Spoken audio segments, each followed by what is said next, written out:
Jon Jones has finally broken his silence on Alex Pereira's call-out, and his response has sent shockwaves through the MMA world.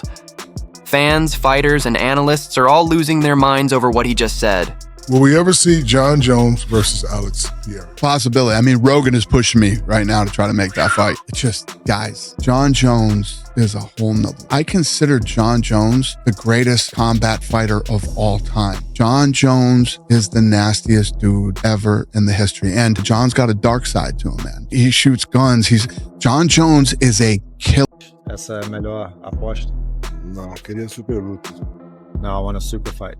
Oh, super fight at heavyweight. I can think of one. Wow, Derek Lewis?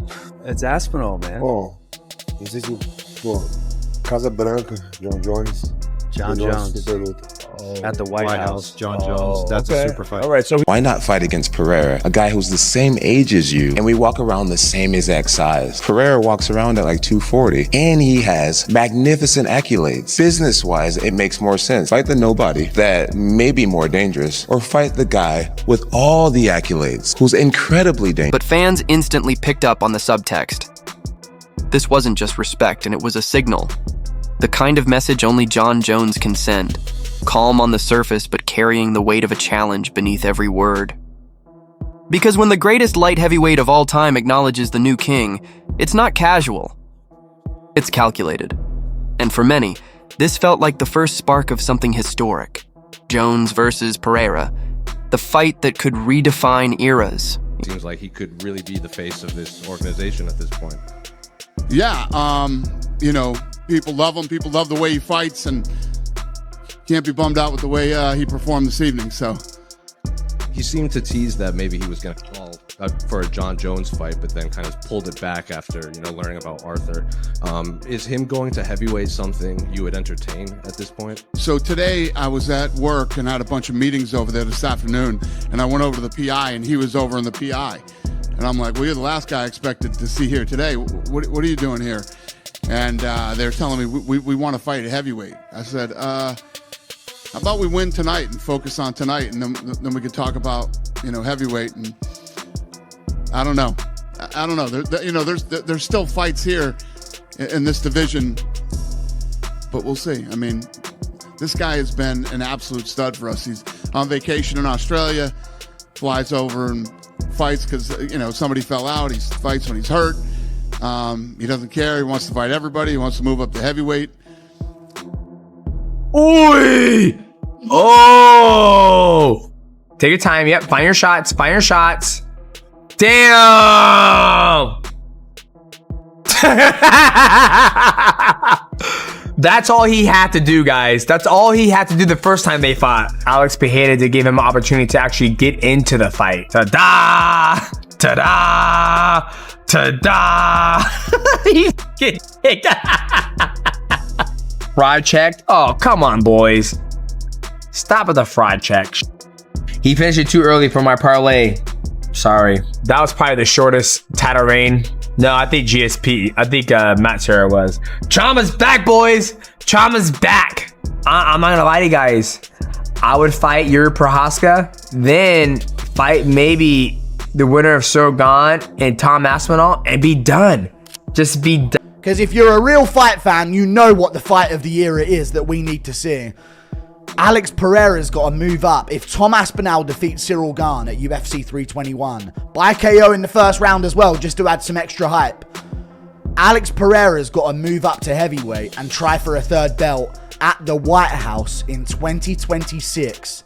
Him versus Tom Aspinall. Tom Aspinall versus Alex Pereira at the White House, June 2026, International Fight Week. Third belt for Alex Pereira on the line. Potential GOAT status for Alex Pereira on the line as well. Tom Aspinall gets the super fight. This is the fight of the modern era of combat sports. Alex Pereira is the real deal. Now fans are speculating that this silent response might be even louder than words.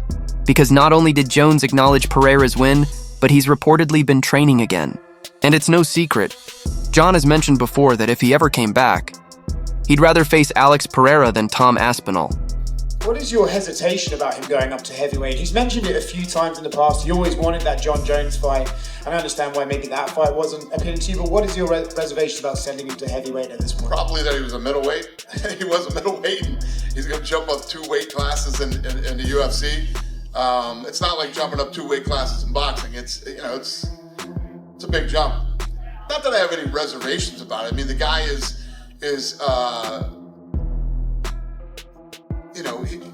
in a division that there's still some interesting fights. I don't know. It's just I like the guy so much. We'll see. We'll have to talk about it. I just don't see why, unless he wants to retire, why throwing him in at heavyweight makes any sense. Other than I just end up saying he wants to do it so bad. I'll just say yes. I don't know. Behind the cage, just staring, just looking, all being very, very serious and very scary and very intimidating. Well, it obviously worked because Magomed Ankalaev just got flatlined, smoked, destroyed, beaten in 1 minute, 20 seconds. Now, all the talk of him coming in at 40%, maybe there was a little truth to that. I mean, we did talk about him being a little burnt out. We did talk about the schedule that he was on, which was kind of crazy, and certainly it looked like it did catch up to him in his last fight against Magomed Ankalaev. But he was right. There isn't going to be a third match. There isn't going to be a rubber match. Absolutely no way. Alex Pereira now is going to go into new challenges. If Magomed made it competitive, then maybe there would have been a talk of a third match, but it wasn't competitive. It was completely one-sided. It was one of the most vicious beatdowns we've ever seen. Alex Pereira now is a 3-time UFC champion. No UFC champion has ever lost a belt like that and then came back and got it in quick fashion and made it that easy. No champion's ever done that before, losing the belt and coming back again like that. And then when you look here at the record of Alex Pereira and what he's achieved, Joe Rogan and DC, they were talking about this all night, but it is for one whole round and then a little bit of the second. And I felt like if I went back and did that again, I feel like I would do it differently. He had 25 minutes of content with the educated striking game that he has. I wasn't surprised that he pushed him back. I was surprised that he ran into the fire like that because he usually kind of starts slow. They're now 1-1. If we were to accept what happened in the previous fight, we would be discussing a trilogy. We're not. We're even looking at Prohaska, who's 0-2, who got beat up for 2 rounds tonight. We're discussing that he goes in. The reason I share that, while we did not ask for this fight, Dana White said, I want the 2 right guys to fight. These are the 2 right guys. Dana himself saw something that he thought perhaps wasn't right, and we get this rematch, and all of a sudden Pierre goes out and delivers what he says. As the older fighter, I can't tell you a time off the top of my head where an older fighter came back and beat a younger fighter. Be a 3-division world champion for the first time. And it's, look, Tom Aspinall is a large obstacle. That's a big That's a giant man that is never going to make middleweight, never going to make light heavyweight. Right. That is a true heavyweight. Tom Aspinall couldn't make 225. No. He's huge. Yeah. Because he's ripped at 255. Yeah. So that's a real heavyweight. I'd like to see him fight again at 205. I got to be honest, man. I kind of like the guy that dominates a little bit, especially when it looks like that. When it looks like that, I mean, that was revenge. Well, Yuri Prohaska has fought Alex Pereira twice. So in our fighter meeting, when we talk about Ankalaev, that would have been a fresh matchup, whereas Carlos Ulberg has not fought him, so maybe he has the inside lane. Well, Ulberg versus Yuri for an eliminator. Or for a vacant belt if Peloton's doing his thing, Peloton decides to go up. Look, he's 38 years old, too. At a certain point in time, he's going to be done with this. And it's not, we got to appreciate him now. Because he doesn't have 10 years left. I mean, it's just, heavyweights can fight a little longer, but, 41, 42. Hey, man, let me tell you something. Fighting in that 41, it ain't fun. It ain't fun at 41. I'm telling you, I don't care how good you are. But, we said a year ago when we talked about Pereira, he's only been in the UFC 3 years, and now we sit here. He still has less than 4 years on the roster. It's nuts. Because Pereira represents legacy, a potential super fight that could define 2 eras of greatness. One ruled by Jon Jones, the other by Poatan. And let's not forget, Pereira isn't just asking for another fight. He's calling for the biggest stage imaginable, the White House UFC card. I mean, ever since he came to this sport, there was a lot of hype, and he lived up to that in so many ways. He became the middleweight champion, now the light heavyweight champion, not once, but twice, and he just got revenge over Magomed Ankalaev in 1 minute, 20 seconds. Gone in 80 seconds, okay? But it's the way that he did it that was so impressive. He said that he was 40% last time. I'll be honest, I kind of scoffed at that because fighters are never 100%. I mean, for crying out loud, I fought the back end of my career with one eye and a ton of other injuries, okay? Fighters are never 100%, so it did sound like some excuses were being made. However, he clearly was burnt out. He clearly wasn't the best version of himself. Or maybe he just had a fantastic performance, okay? Right? Regardless, he smokes Magomed Ankalaev. So the question is, what's next? Now, of course, he wants to go to heavyweight. Dana White said that he saw him at the Performance Institute on Friday. He told Dana face to face he wants to go to heavyweight, and you would assume that by going to heavyweight, he would mean wanting the winner of Cyril Gane versus Tom Aspinall, which goes down in just a couple of weeks. But that's not what he wants. He wants to take on Jon Jones at the White House, the greatest of all time, depending on who you ask, of course. We're not getting into that whole debate, but that's what Pereira wants. Now, I will say this, the man should be afforded some wild opportunities. What he did, the way he came back, the way he thrills audiences, the knockouts that he's had, the career that he's had, the impact that he's made on this sport, and the fan base that will once again be behind him is immense, okay? So I say give the man some fun fights. Yes, of course, there is Carlos Ulberg out there, and there is Jiri Prochazka. Jiri, I could not be a bigger fan of that guy. I love that guy, but he's been beaten by Alex twice. I hate to say it, I don't think the outcome would be much different. Carlos Ulberg, yeah, sure. Make him fight Carlos Ulberg, probably beat Carlos Ulberg, because it'll be a kickboxing match. Ulberg's not going to shoot a double leg takedown. He's not all of a sudden going to turn into a Dagestani wrestler that he just beat, by the way, in 1 minute, 20 seconds. He would probably beat Carlos Ulberg as well. So what do you do with him? Well, you give him something fun, okay? There is Jon Jones at the White House. However, Dana's already said he's not going to put Jon Jones on at the White House because he needs people that he can trust. And of course, it's looking like Conor McGregor versus Michael Chandler is going to be the main event. McGregor's out there talking about it, announcing it, going on Fox Sports, saying that he is negotiating directly with the White House. It ain't a negotiation. Wow. It's a done deal, signed, delivered. So, of course, Dana White refuted that last night. He said, we're not even talking about contracts or anything like that. We're still talking about the production and how everything's going to work at the White House. We have not started negotiating any fights. Although I do expect McGregor to be on there versus Michael Chandler, which is crazy because we never thought that fight was going to happen. Jones versus Pereira, okay? I mean, that's a huge fight. That's a big fight that a lot of people would want to see. But what would you rather see? But the fight that I would rather see is Alex Pereira going up against Tom Aspinall or Cyril Gane. More than likely, Tom Aspinall, let's be honest. To Cyril, no, Aspinall Pereira, this is the build-up. This is the picture coming to life. The prophecy has been fulfilled. And once he does, fingers crossed, we need Tom Aspinall versus Alex Pereira for the undisputed heavyweight world championship live on pay-per-view at the White House in June 2026. Pereira gets a chance at 3 belts. Never done before. I know Dana's out here yapping about that. He doesn't want it to happen. He needs to get his fat, bald head out of the fucking... Go promote boxing again. We don't need you. UFC fan page edits getting me more hyped than anything the UFC puts out there in terms of promotion. We don't need you, you bald fuck. Get lost about he doesn't want to see Alex at heavyweight. Shut up. This is the biggest fight of the era. You need a White House main event, and this is it. Be there for the fight of the era. If Aspinall gets past Gane, especially, Alex Pereira versus Tom Aspinall is the matchup to make. And then we're talking. And now we're talking.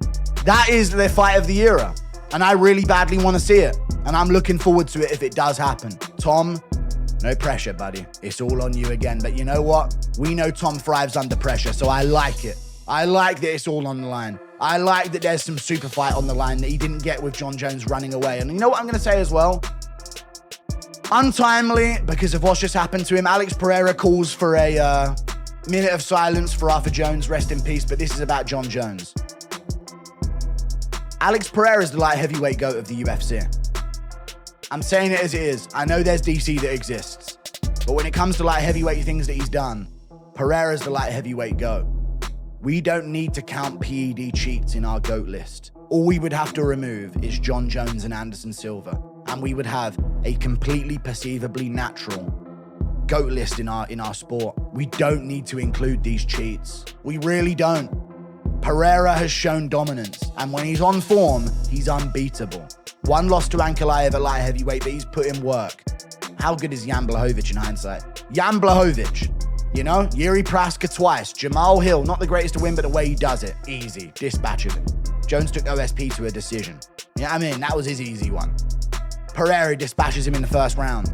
Then he goes out there, loses to Ankalaev, it's tough, but beats Khalil, who's a great fighter. We saw that in the Yuri fight, had a great first 2 rounds. Beats Khalil, finishes him, steps up short notice, saves an event.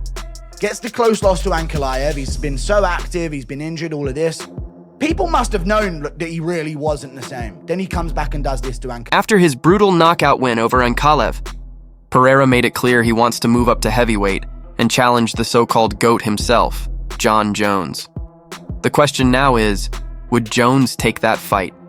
Dana White has already admitted he doesn't fully trust Jon after the pullout from the Tom Aspinall bout. But with the White House event shaping up to be the most historic card in UFC history, can the UFC really say no to a matchup like Jones versus Pereira? Fans are already dreaming about what that could look like. Alex, you are back to being the champion. The belt is once again around your waist. But before we even talk about the fight, you're walking in a booth. We noticed that you were adjusting your foot inside the octagon. What really is going on there? And was this something before the fight, or did it happen in the... Yeah, I think this time it broke for sure. It started turning purple super quickly. But, you know, when I was throwing those low kicks, I saw that they were landing. You know, he changed his stances after the third kick, which is something that he didn't do in the last fight. It's something that I saw Jan Blachowicz did in the fight too. But as soon as I landed the first kick to his lead leg, I felt myself. You were aggressive really from the first moment on. Was the approach to go right at him, or was that something that you saw lead up to your fight? That was the plan in the first fight. You know, I wanted to go up and be aggressive.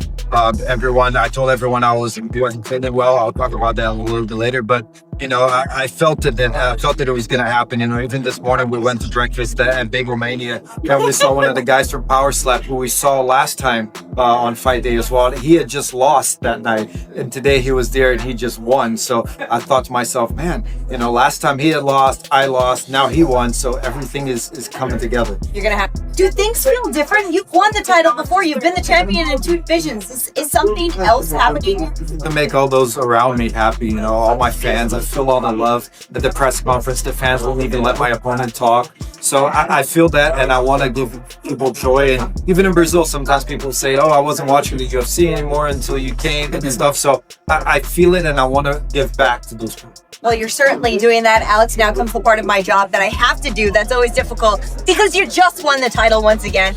And we're already asking you about your next fight. But I talked to Carlos Ulberg and I talked to Yuri Prochazka after your fight. They both believe they're next in line. They both have the reasons for it. If you get to play matchmaker as the champion, when do you fight? And who's your... You know, like I said up there, I had a whole speech prepared, but we all know what happened to Jon Jones' brother. So it's not even right to talk about that. We'll talk about that later, but I think... Pereira just absolutely ran through it. Look, I was wrong. That's very, very, very impressive. What were you impressed by in that sense? I think that he made some good adjustments technically, where he was putting him on the back foot a lot more than he was in the first fight. The first fight, it looked like, oh, he looks like he might shed a tear there, Yuri Prochazka. What's going on there? Yeah, in the first fight, he was kind of like guessing what Ankalaev was going to do constantly. Whereas in this fight, in the rematch, Pereira's just constantly keeping him guessing, walking him backwards, making him feel threatened, and Ankalaev just couldn't even get anything off. So Pereira's back. I always ask it, but does he move to heavyweight now, or does he fight Yuri, or what are your thoughts? I don't know. I'm sure that's his decision. He's the champ. He can decide whatever he wants. Do you think he should fight Ankalaev again? Maybe that as an option? Give it a trilogy? I mean, I would watch Alex Pereira fight. I would watch any of them fight anybody, but I think that's pretty cool the way he's just come back and beat him again. See what he wants to do next. Dropped him with the right. Usually you'll see him drop him with the left hooks, but this time he big right one bomb over the top.